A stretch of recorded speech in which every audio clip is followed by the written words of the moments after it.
first Keep It Like a Secret comedy, pop-up comedy in our apartment. It's very exciting. I don't know what we're doing.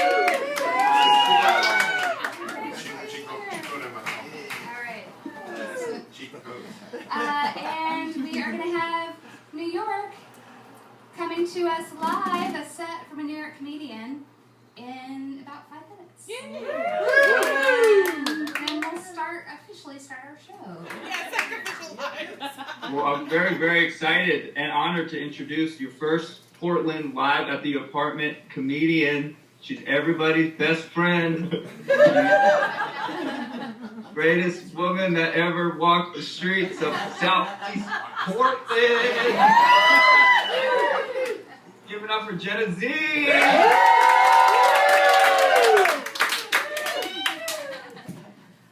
All right, I can't beat that introduction. I don't know if it'll ever get any better than that. So this might be my first and last show, because now I'll just have to retire.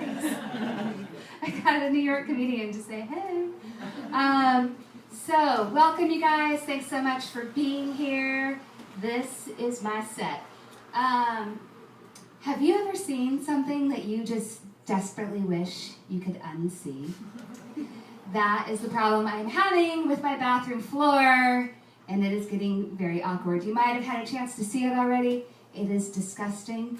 It is beige. There are weird shapes in it. The other night I was brushing my teeth, and I looked down, and those shapes came into focus.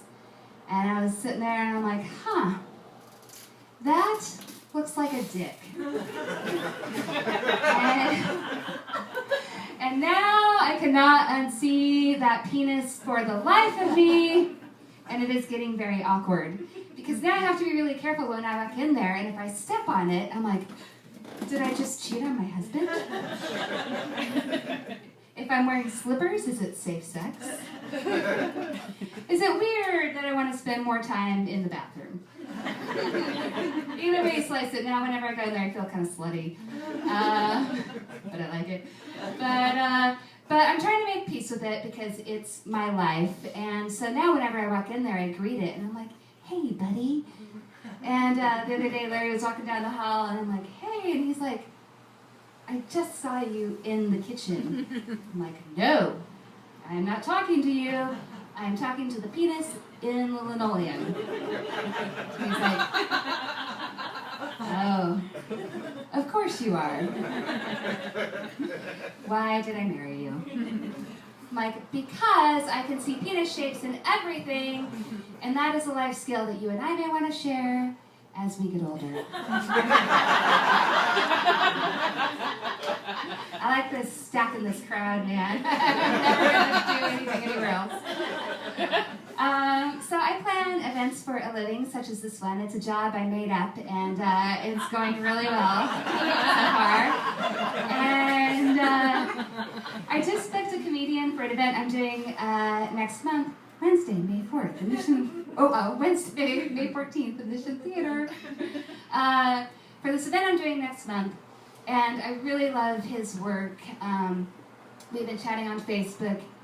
It was going great. I saw him out in person at the Helium. I'm like, oh, perfect.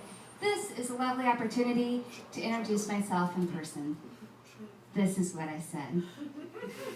Hi, I'm Jenna, and I smell like booze and edamame. That's what I said, like a memo went out, like, hey, tonight, nice to meet you, and great set are off limits. So you better come up with something else.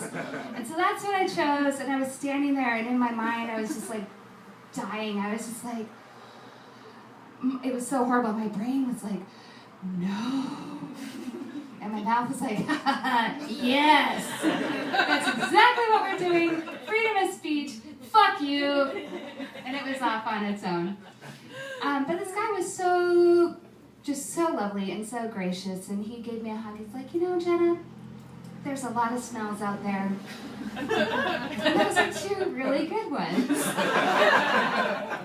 I'm like, well, thank you. So like, hey, little conversation starter. There's a penis in the linoleum in my bathroom. And then that conversation ended. so we'll see how the event goes next week. So I have a friend who's done meth. I'm not bragging. It's just something that I have. Don't worry, it's none of you in this room, so you don't have to turn around and give each other the side eye. Or maybe it is. I'll leave it up to your imagination. So I see a hand raised in the back. I like the honesty. So she's done that, or he or she has done that. And but I find it very ironic, and I love it because not only is she pro-meth, she's also pro-life. And I don't know, I find that kind of funny. It feels ironic to me, but I get it because we all have our things. Like, she's pro-life, I'm pro-choice. She's pro-meth, I'm pro-booze. She's thinner than me, I have all my teeth. She has essentially sectioned off her body and made her uterus the Vegas of organs. Because in her world, what happens in the uterus stays in the uterus. But apparently it's a free-for-all for the veins. And I have my thing too, because I am a total hypocrite. Because booze, belly, it's not like I've got a one-up here. But it's good to know that if she has another baby, she'll be keeping it. And it's also good to know that I am a judgmental asshole who is not having kids. That is my set, you guys.